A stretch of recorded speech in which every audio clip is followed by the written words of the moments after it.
On today's episode, Dr. Liz and I welcome to the show David and Julie Bulitt. David works as a divorce lawyer and Julie as a couples therapist, and together they share unique insights about conflict, conversation, and keys to commitment for busy couples pulled in multiple directions. They also share practical tips for increasing resilience and overcoming struggles and mistakes. Julie and David Bulitt are the powerhouse duo behind the Bulitts. She's a licensed marriage and family therapist. He's a divorce lawyer, and together they've authored 2 award-winning books, The 5 Core Conversations for Couples and Secrets of Strong Couples. As hosts of Conversations for Couples, the podcast, and frequent DC area TV guests, they share insights from their professional expertise and 38 plus years of marriage. Parents to 4 daughters, 2 biological and 2 adopted, the Bulitts offer a unique perspective on relationships from both sides of the aisle. We hope you enjoy the show.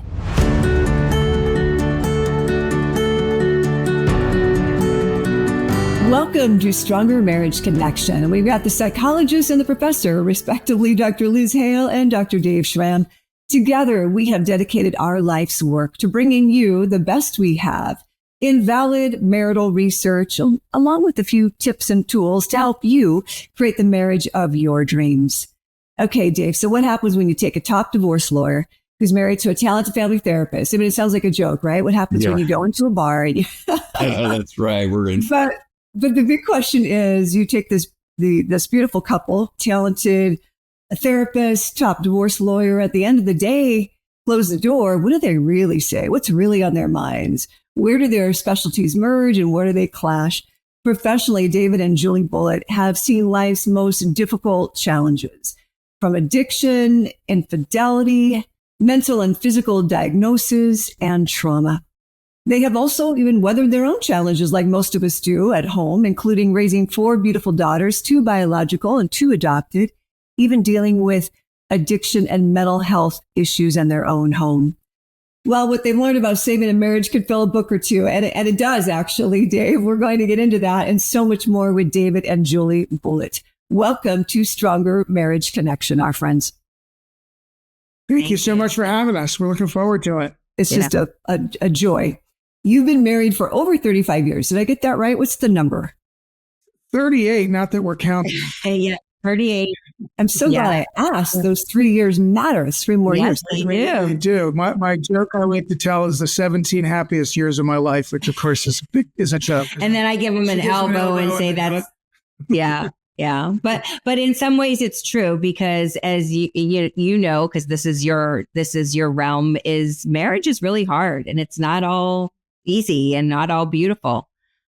So there are definitely hard parts to being married. Oh, I think that's what makes you two so incredibly valuable, is your vulnerability, your honesty, your candor to say, 17 years of those. Is that what you're saying, David? 17 were really good. It's a joke. I see it is. I know it's a joke, but nonetheless, I do kind of get that. But I got married later in life. So I tell you, every year I was just so proud of, you know what I mean? I just remember like first 3 years is like, great. 6 years. Okay. Phew. I think we did. I think we're now getting past that hump that Dr. John Gottman talks about. Now it's been almost a dozen years, and I am just proud of every single one, because it wasn't easy. You're right. And I put a lot of, love, sweat, and tears into that. What do you think for the two of you has been the biggest key to sustaining your marriage through all of life's highs and lows? I would say being able to talk about things, whether they're, positive or negative. So obviously communication, laughing. I mean, humor is a huge part of our relationship, but we joke about things that, hard things sometimes. And, sometimes we'll go, oh, maybe that's too soon to joke about that. But I think for us, it's been, and really the value of sticking together, right? Like, we can have bad times, but know like we're in it for the long haul. I think, from my perspective, to be a little bit more specific, particularly when our kids were raising our kids, it was, and we talk about the wide load in a marriage, but it really is sort of trying to understanding when your spouse has kind of had enough and needs to get pulled along. You think of the wide load when you're out on the highway and you see the big trucks that says wide load on the back, and you got to be careful of that wide load, and there's a car that's pulling it. So I think I think what we were able to do, for the most part, not always by any stretch, but for the most part, was able, when the kids were younger and we had some issues we're happy to discuss with one of our daughters, and the ability to just sort of understand intuitively that the other needed a breath, needed you to step in, needed me to step in, or she needed her to step in. Having each other's backs, right? Like, I got you and I can take it if you need me to. Yeah. Oh, it's beautiful. Man, what a great combo team you guys are. Already, I can just sense it and feel it, David and Julie. I'm curious, your professional backgrounds, you as an attorney, David, and you as a family therapist, Julie, how did it shape your relationships on the home front? Well, I'll start this. So we take turns. So for me, and in the old days, pre-pandemic, I'm going to the office every day. I'm seeing clients, or going to court. And nothing I do during the course of 8 or 10 or 12-hour day doesn't have to do with dispute, debate, arguing.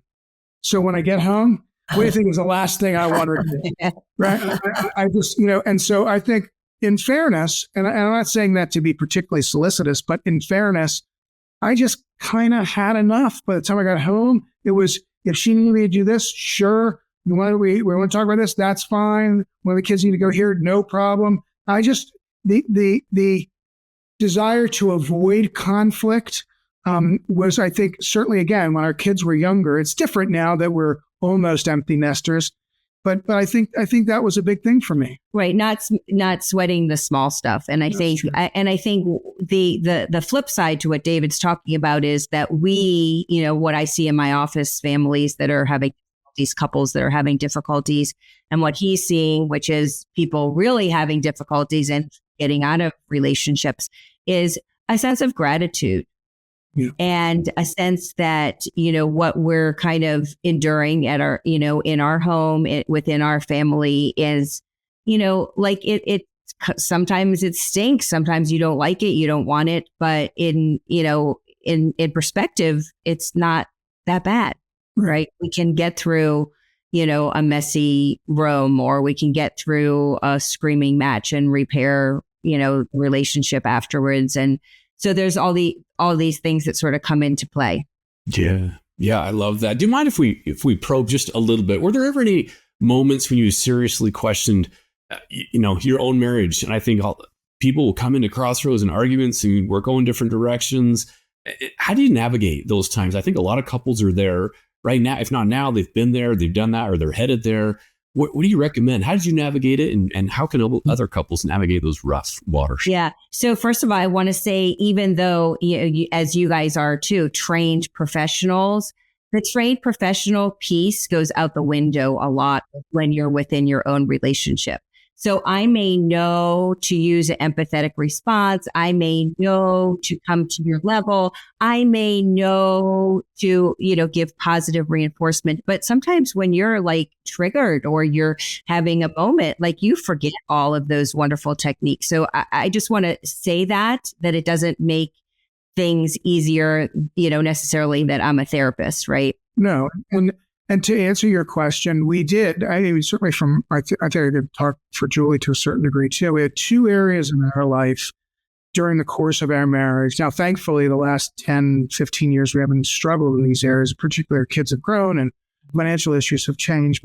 But we had one of our 4 children who was particularly challenging. And challenging is a nice way of putting it. And Julie, the therapist, would think that we would need to treat her in a certain fashion from a mental health perspective with medication and treatment and so forth. And me, the divorce lawyer who grew up, in the playground, just said, she's a jerk. That's you got to deal with a jerk like I dealt with. So we had a lot of rubbing up against each other over that issue. Yep. And also we had, in part resultant from that and resultant just from our bad behavior, we got ourselves in a financial hole, which led to a lot of disagreement, a lot of stress, mm-hmm. a lot of looking at each other like, maybe we ought to look a different direction.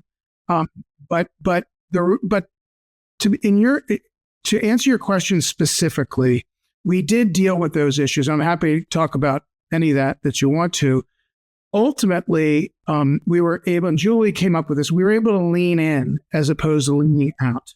And you know, the natural reaction when someone is irritating you in a relationship, rubbing you the wrong way, making you angry, is to say, I'm space. I'm going to get out of here for a while. But what Julie, I hate to say she taught me, because she's going to hold this on over my head forever. But what Julie sort of taught us and me was the better thing many times is not to do that, is to sort of lean into the issue in a nice way, not in a way that's going to make things worse. And so we had our fair share, but those were the two big areas relative to our children, one in particular, and relative to finances. Yeah. And then the other thing that we talk about, you know, we work with couples, we coach couples, and we've written, you know, a couple books on strategies to help couples. And one of the things that we talk about is taking 5 minutes and not a week. And what that reference is, you know, there are times when you need to take a step away, you know, a few minutes if you're feeling triggered or dysregulated, but to always come back to it, right? Like to not sweep it under the rug, because we know so many times that couples that don't talk about things, that don't deal with things, end up in his office. Yeah. Sure. Yeah. You see it up close and personal. You know, in your latest book, award-winning book, I might add, The 5 Core Conversations for Couples, what are the 5 areas you cover? Just maybe briefly. And then to each of you, if you could speak to what's the most crucial to you, if there happens to be one. Yeah. So that book, which was our first book, our second book is Secrets of Strong Couples, which took a little bit different tack. But that first book was actually born. We were on the beach she was having a glass of wine and I was having a beer. And I don't know how the discussion started. It was about 10 years ago or so ago now, in which we're like, you know, we deal with the same stuff, right? The same problems come in for different reasons. And generally speaking, you're talking about what are the biggest areas that people in a relationship have, where they have conflict, right? It's finances, it's parenting, right? It's intimacy. And then it's these sort of more general sort of, we call them building block types of things. And so we started fleshing that sort of stuff out, and that's what built that book. And that book is really is a 190-page conversation between the two of us, because we talk about these issues, and I think that the reason that struck home with a lot of people is what Julie referenced earlier is, and we'll tell you a funny story, is, you know, here's a professional divorce lawyer, professional family therapist, you know, mental health, licensed clinical social worker. What kind of problems could they have? And the fact is we had a lot of them. Mm-hmm. We still have. Mm-hmm. But sharing those, I think, did touch a nerve with folks. Yeah. Yeah. Because we talk about what we see in our offices, but we also point the camera at ourselves. Yeah. Which is, okay, this is what went on with us in this area. So we also dive into sort of the beginnings of relationships. We call it the building and filling of the relationships. What does the foundation look like? How do you guys communicate? How do you navigate difficult situations? What is conflict? What is healthy conflict in relationship look like? Well, people come to relationships from different places, right? Even oftentimes it has to do with faith. You know, people come to relationships with different backgrounds when it comes to faith. They come to relationship with different backgrounds when it comes to finances. Absolutely. You know, and therefore you think about life in those areas differently. And if you haven't talked about that as you're launching, then when you're up there in the stratosphere trying to work together, and one person, for example, is a big saver and the other person wants to spend, all of a sudden, you know, you see conflict. Yeah, man. So I'd love to hear more. The 5 core conversations. I mean, are you talking about the money ones, and are those some of the ones that you're talking about? Intimacy, or did you touch on some of those? Parenting, intimacy, communication, and then connection. And then one of the core conversations is balance. The balance that you have between yourself, your self-care, and then what we like to call couples care. And then sort of work-life balance, like how does all that work and fit into the world? Mm-hmm. Oh, man, these are great. Each section has several chapters in it that deal with that particular issue that we all deal with in relationships whenever you get married in life, Dr. Liz. So, yes. Other than maybe the parenting part, I don't know. Yeah. But whenever you develop a relationship, these are main areas of conflict. But I know Liz is married, Dave. I don't know for you. Yeah. But Yeah. certainly, I think if you look back in your time married and think about where do we have disagreements, that's where they fall. Yeah. Yeah. Oftentimes, you're indeed right. Yeah. Yeah. That's right. We've been married. 26 years. We had a daughter, just actually get back from her honeymoon yesterday. We can in Cancun. We have another Very daughter nice. who's going to make us grandparents in July. She's been married. Oh, that's so awesome. yeah, That's we're the in the thick of this. So these crucial, this is like real life stuff, right? These are things that they're going to have to navigate right at the beginning stages of marriage, that you really need to get on the same page with these important, critical topics that can be very A lot of people, as divisive. you know, they kind of just wait. They say, okay, we'll deal with it when it comes up. But, and raising kids is it's a perfect example where they're just, it's just a minefield for conflict, minefield for looking at things differently, parenting differently, appropriately and inappropriately much of the time too. Oh, Yeah. yeah. Yeah. I'm curious, do you ever disagree professionally, about what a couple should do in their marriage? And how do you resolve those differences? Yeah, that's funny you should ask it that, because we do a lot of like fun things on social media, and we've done something that we call should we stay or should we go? Should you stay or Yeah. And we have couples write in different, questions or scenarios, and then we'll like hold up our card, like stay, go. No kidding. No She kidding. stay 95% of the time. Yeah. I'm go 50-50. So Yeah. So it's funny because I really, as a family therapist, I always try to see that there's a solution in the situation. And David oftentimes will be like, they need to get out. Like, that's not okay. Yeah. So that's funny that you asked that question. but we do look at things differently. And so what's an interesting dynamic. So when we started doing this sort of couples coaching together, people who would interview us would say, when are we going to talk to a divorce lawyer? What do you bring? And it's a reasonable question, and Julie and I do look at things differently, but I think what I bring to the table in that scenario is all that I have seen that's gone wrong. So if I'm seeing it in these conversations and these sessions with folks, I tend to point it out. And so I think what most people have enjoyed, some have not, it's not been a good fit for them, have enjoyed where Julie will say, this is where I think we are. This is what I think you might consider. And I'm like, no, I think you ought to look at it this way. And the fact that we disagree, I think is a helpful thing in that sort of coaching environment. Yeah. Not all the time, but sometimes. Yeah. The other thing that's funny about him is I will hear this divorce lawyer on the phone, because my office is down there, his is over here. I'll sometimes hear him tell clients or talk to clients about going to therapy. Have you tried, marital counseling?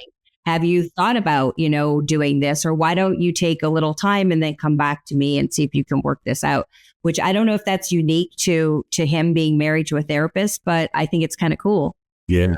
Yeah. What a team. Yeah. That's great. Well, I know a few divorce attorneys who will do that, or refer them to discernment counseling, refer them back to me. And I'm just so inspired by that. I think attorneys really have a very valuable take on this whole thing called marriage and divorce. So I'm always encouraging couples, especially those that are leaning out. It's like, sit down, talk to a divorce attorney. And I'm doing that in good faith. Right. That divorce attorney will say, this is not going to be easy. Let's talk about how this looks from my perspective. Right. So, yeah, but I'm careful who I refer them to. You know what I mean? We'll be right back after this brief message.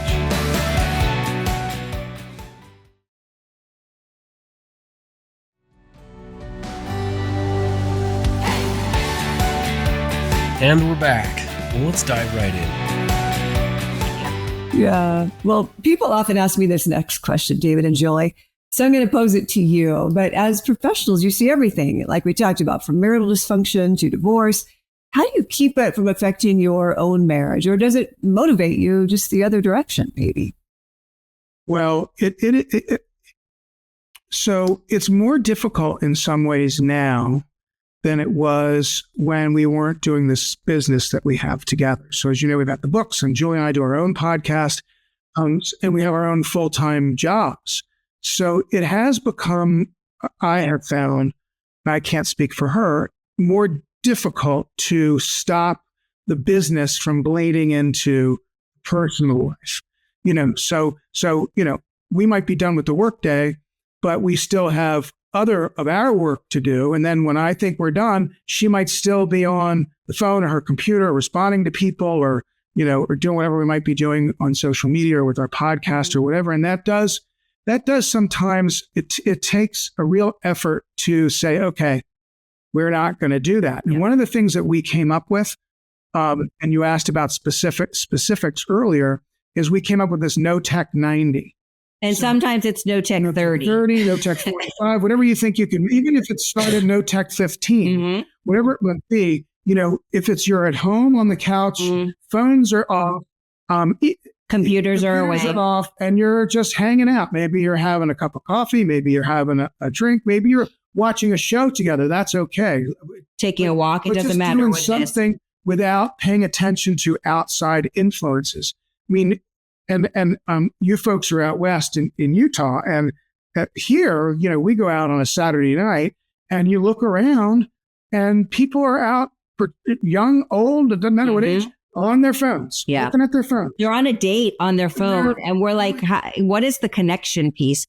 So I think the question that you asked, it was really multiple questions, which is, how do you, all this stuff that's coming in, all of these issues that you see regularly in your offices, in your business, how does it affect you? And I think in part, we answered the question related to technology and how that has been challenging for us and for so many people, because we constantly have it. It's not like we leave it at the office. It's in our hands most of the time. But also emotionally, there's that piece too, is, when you see people in tough situations, when you see horrific, sometimes, situations with people, how do you then, pack it up and, show up smiling, or show up with not worrying about that person? And I think, as a therapist, most people will tell you is that they become like a little bit calloused in some way, is like we kind of get used to hearing, traumatic stories and difficult information. But we also have really good compartments, right? So we have those, compassionate moments with our clients, and then we take those and we put them someplace and we keep them, so that we can then show up for our partner, for our kids, for our own. It's not an easy thing to do. Yeah, really. It's hard. Really, I love what you're talking about there. To me, it comes to it's attention, right? I like to say lack of attention leads to loss of connection. And I would argue that at no other period in the history of humankind have there been more things grasping for our attention, our emotional attention, our physical attention.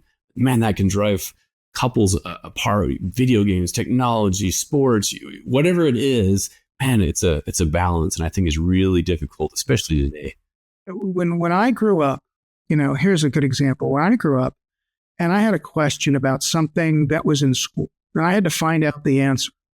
My father had encyclopedias in his office. And he would bring me into his office and help me find it in the encyclopedia. No, I mean, they were books, and they cost, I don't know how much they cost. And then you got the supplements that you had to glue every year. Back. Every year, so, yep. So, but that was a time you spent that time with your parents, right? And now don't need to do that. You pick up your phone and say, "What is the Civil War? Yep. Where did this? Whatever it might be."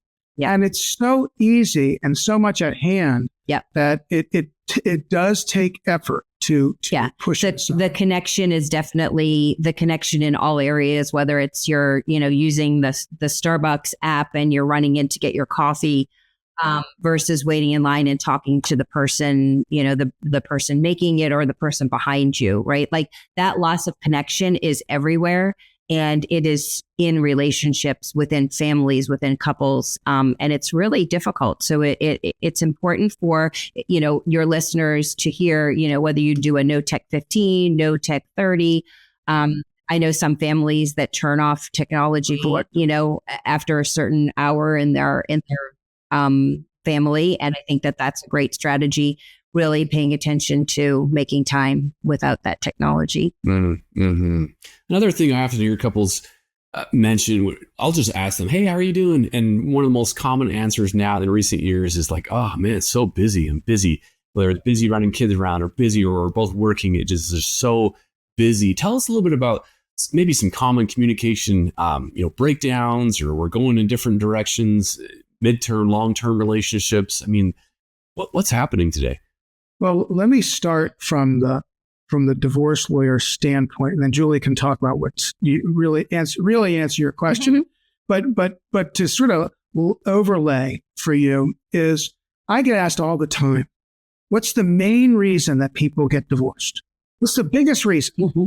And everybody always thinks it's adultery, it's cheating, or it's financial. Somebody was not being honest financially. Those are the two big guesses that people make all the time.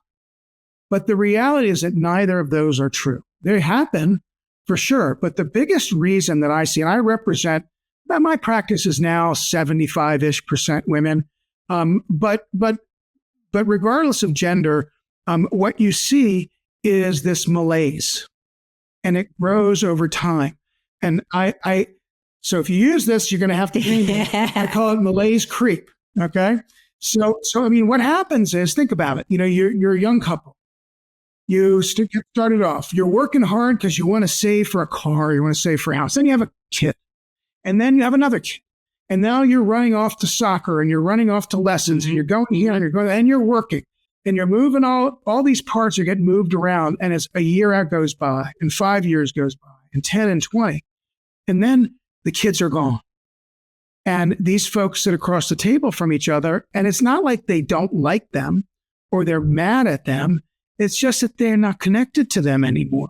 So this sort of inability to do what Julie's going to talk about in a minute, inability to stay connected, to keep that grease in your engine, so to speak, leads more often. That's by far the biggest reason people come to see me. I just don't, I don't want to live the last, I'm 54. I don't want to live the next 25 years like I lived the last 25. I want to go have fun. I don't want to be with someone who just, I don't really know anymore. I don't really have anything.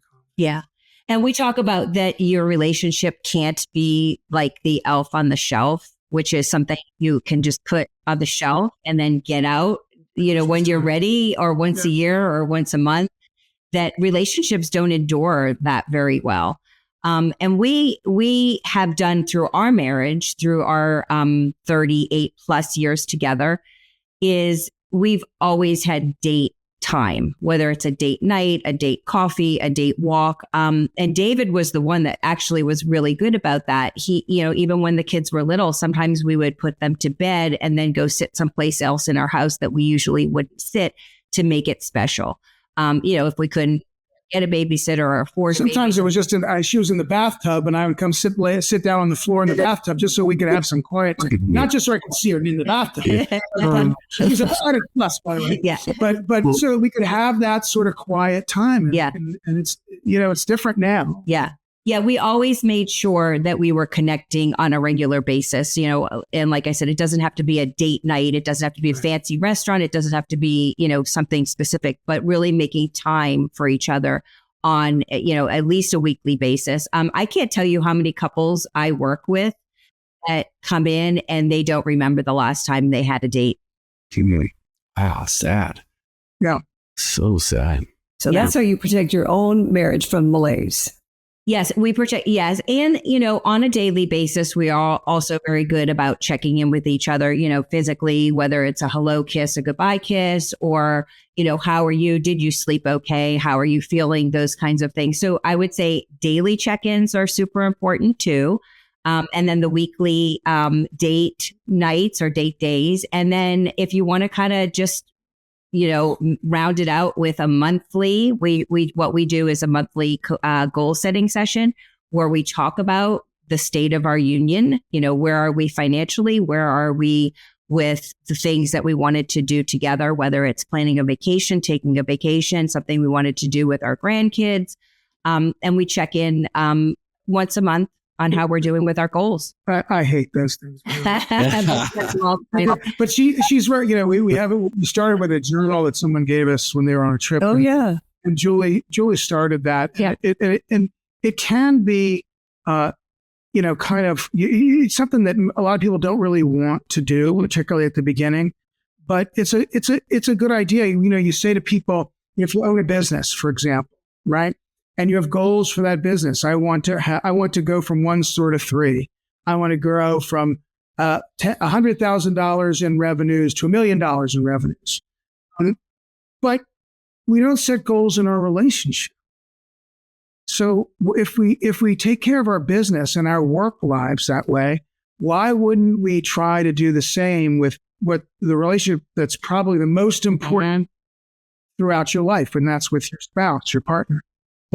Yeah, love that. I mean, it's so important, because if we don't, we naturally will drift apart. We don't have to do anything mean and nasty. We just have to kind of neglect each other, and we'll just naturally drift apart. Dave and Julie, let's talk a little bit about a major betrayal in marriage. And Dave kind of alluded to this as well earlier. When couples get the right professional help, their recovery and resilience can be really inspiring. I know some couples, right, who've been through that, who have bounced back even stronger. What are the keys to successfully getting through to the other side of these painful seasons of life that can accompany marriage? So we asked that question of 27 or 28 couples who had been through some of the most difficult things life can throw them: death of a child, adultery, addiction, alcoholism, mental health issues, things of that nature. And that's what gave birth to our second book, which is called Secrets of Strong Couples, which I think sort of flows right into what you're talking about. And what we found, and the launch off point for that book was, how do these people get through when I have guys come to my office because they had a bad week, had a bad Tuesday, I went out, Yet these folks had, they endured their son having cancer for 7 years, yet they're stronger now than they were at the beginning. What did they do, and how did they get through? And what we found, many times had to do with faith, not just faith from a religious perspective, although that was a big part of it, but also faith in each other, right? That they trusted the other to do their part, to do the right things. Faith, so faith as a major compartment was a big thing. And I think that trust, the willingness to sort of understand you got to row in the same direction, those are things you have to do in any number of these issues, Dave, that you're thinking about. Yeah, and the other really important piece to what we saw in the couples and we see in our own marriage is the connection. Really making sure that you stay connected, and that's through it's through lots of things. It's through talking, it's through touching, it's through dealing with difficult things, and that was a major component. Was that all of these couples had carved out some time in their day or their week to come together and pay attention to each other. So it wasn't an accident. It was intentionality. We've got to do things. We've got to schedule date nights. We've got to sit down and talk. We've got to make time for intimacy in our relationship because of these outside stressors are going to pull us apart, it sounds like. Yeah, I mean, you have a full day, you're exhausted. What do you want? I have a bowl of ice cream and watch TV like Tony Soprano used to do. I mean, remember this? Just make some ice cream or have a drink or go to sleep or read a book or go. And there's, unless you put it on your radar daily, it's not going to be there. I mean, for most of us, you have to make that effort, and then it becomes, it becomes habit, just like everything else, which is what you want. Yeah. Is there a particular couple that has struck you through the years, David and Julie, where you thought to yourselves, okay, now this is why we do what we do? There's lots of couples. But in particular, we talk about this a lot, which is that there's a lot, and you may even know them or be around them. There's lots of couples that have very, high highs and very low lows. And you often see that with people where they're like, you don't know what you're going to get with them. It's like, really good or really bad. And what we see happening is that a lot of those couples have trouble talking about hard things. And then, so they sort of like glaze over. And then there's this eruption that happens. And then things are really kind of crazy or not great, in that time. And then they have to do a lot of work to get back to, to more of a normal level. But yeah, we see lots of couples that struggle.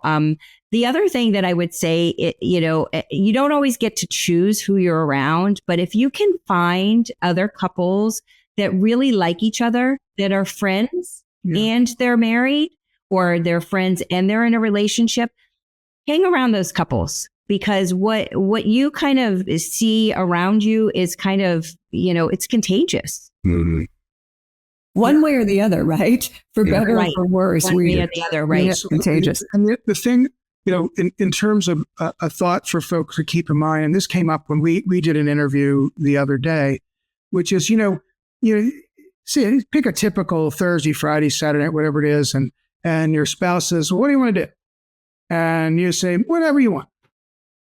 And then you do something and you kind of, that person really didn't want to do that. And so how does that play out? And so I think that being specific, using more specificity in terms of what your wants are, I don't want to go out tonight. I want to watch a movie, or I made an appointment to get my nails done, or I'm taking my daughter out, or whatever it is, as opposed to just saying whatever. I think specificity, although sometimes that might be different than what the person wants to do who asked you the question, ultimately is better than just sort of this vague, sort of general, whatever kind of attitude when it comes to things. Yeah. So clarity is kindness. Lovely. That's a good one. And sometimes That's good. That's no, but sometimes we think if we're general and we say we don't care, whatever you want to do doesn't matter to me, we think we're being kind, but that's not really kind, because in the end, you're going to be resentful, right? So it might be better, I specifically remember the situation where we have 4 daughters, and our 4th daughter was starting her first day of preschool. And it was a pretty big moment for me, because I was mostly I was working in the nighttime, but mostly with the kids on the front line with the kids. And I remember I was taking her to her first day at preschool, and I was just imagining all the things I was going to do, maybe go to the grocery store, maybe meet a friend for coffee, maybe whatever. And he goes, oh, wow, Josie's going to preschool. Do you want to meet for lunch today? And I looked at him, my eyes got really wide, and I said, honey, I love you, but no, I do not want to meet you for lunch today. I want to go do whatever the heck I want to do. Unfortunately, it wasn't eating lunch with me. No, it was not. It was like, if I had just been like, oh, sure, and met him for lunch, I probably would have been resentful, because I really was looking forward to my time. And then David would be saying, please don't do me any favors, right? That's why I frankly, it was better that she told me that than we were at lunch and her sort of being grumpy. Yeah, I would have been grumpy. Please don't do that, right? Clarity is kindness. I think that's really brilliant. We should clarity is in the kindness. next book. In the next book, David and Julie.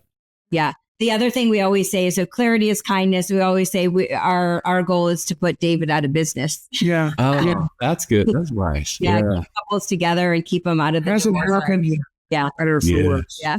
I am grateful for you, David. I think we do still need good divorce attorneys. As strong of a proponent I am for marriage, I am grateful for good divorce attorneys. Sometimes we just have to make a new decision. I don't know. Yes. I'd like to see that, but I get the idea. I love that. Yeah.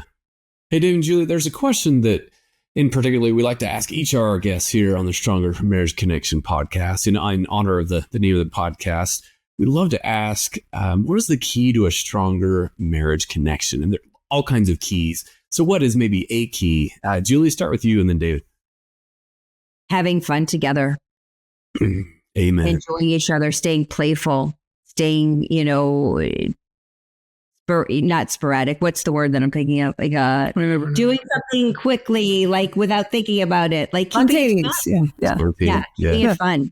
Yeah, great. I love it. Absolutely. Big fan of that. David, what about you? So for me, which I have struggled with, but I'm working hard at it, is assume good intentions.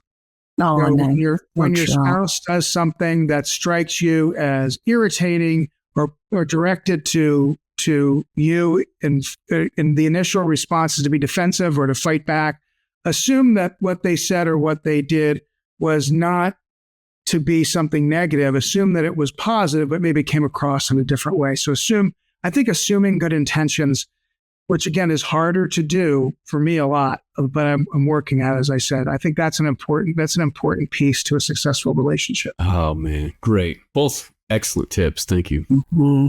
Where can our listeners find out more about you, David and Julie? Your podcast, your books, other tremendous resources for couples. And of course, we're going to attach those to our show notes, but Secrets of Strong Couples, your latest book, where can we go? Sure. So we have our website, www.thebulitts.com, where everything is there. 2 books you can find anywhere. That's Secrets of Strong Couples and the 5 Core Conversations for Couples. Our podcast is Conversations for Couples, which we just launched in early 2024 and comes out every 2 weeks. We are on all social media platforms. Instagram, Facebook, Pinterest. Sweet. YouTube channel. Yep. And LinkedIn as well. So we're all over the place, working hard to try to help use what we have learned, both professionally and personally, to sort of, if we can help folks here or there. That's kind of what this is all about for us. Oh, that's awesome. We'll be sure for our listeners, we'll put those in our show notes with all the links to all of those. We'll be sure to check those out. And before we let you go, we like to ask all of our guests another question. That is their takeaway of the day. What is there a take-home message, number one, or is there a nugget that you want us to leave us with before we wrap up? I would say make your relationship a priority. Yep. Awesome. Yeah, well said. Yeah, David, what about you? It's certainly hard to top that. I would tell folks, look forward, don't look back.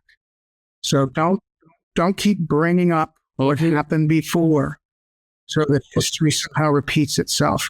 Push that in the rearview mirror and try to push your relationship forward. Look forward, don't look back. Yeah, excellent. Great points. Liz, what's your takeaway of the day? My favorite, clarity is kindness. I thought that was really beautiful. And I loved how Julie said it to David. It's like, oh, honey, I know I love you. And I was hoping to do anything I darn well please now that our youngest is in preschool. Yes. I thought that was just so well started. That was very clear. What about you, Dave? What's the golden nugget for you during our time together with the Bullitts? Yeah, we haven't had very many attorneys on here, so it's interesting that perspective, David. To yes, adultery's out there and cheating and the finances and all these other things that will happen, but man, that lack of connection, the communication, the regular intentionality, and making sure that you're showing that love, expressing that, making time for each other, and that's just really hit home for me today. Or will naturally you pick this person for a reason. Most times it wasn't an emergent reason, although that happens sometimes. This person for a reason, to be your partner in life for a reason. So don't let one little detour keep you off the highway. Push back on, or at least try it. And I do try to, with most folks, not with everyone. Sometimes when folks come to me, it's clear that there's no advice I can give them or no recommendations to mental health folks or counselor or pastor or whomever that I can give them that's going to help. But most of the time, I do ask them to explore that before they embark on what usually is a painful kind of process. Even in the best of worlds, is painful. If it's not painful, you shouldn't have gotten married to begin with. That's the reality. There's got to be some pain in the divorce. To me, there's some pain where you shouldn't have ever said "I do." Yeah. Wow, well said. Wow, David and Julie Bullitts, it has been such a pleasure to have you on the podcast. Thanks so much for making time for us today. Our pleasure. Thanks you for having us. This was great. Thanks so much for joining us, friends, and we'll see you again next time, another episode of the Stronger Marriage Connection podcast. And remember, it's the small and simple things that create a stronger marriage connection. Take good care of yourselves and each other. See you soon. Thanks for joining us today. Hey, do us a favor and take a second to subscribe to our podcast and the Utah Marriage Commission YouTube channel at Utah Marriage Commission, where you can watch this and every episode of the show. Be sure to smash the like button, leave a comment, and share this episode with a friend. You can also follow and interact with us on Instagram at Stronger Marriage Life and Facebook at Stronger Marriage. So be sure to share with us which topics you loved or which guests we should have on the show next. If you want even more resources to improve your marriage or relationship connection, visit strongermarriage.org. where you'll find free workshops, e-courses, in-depth webinars, relationship surveys, and more. Each episode of Stronger Marriage Connection is hosted and sponsored by the Utah Marriage Commission at Utah State University. And finally, a big thanks to our producer, Rex Polanis, and the team at Utah State University. And you, our audience, you make this show possible. The opinions, findings, conclusions, and recommendations expressed in this podcast do not necessarily reflect the views of the Utah Marriage Commission.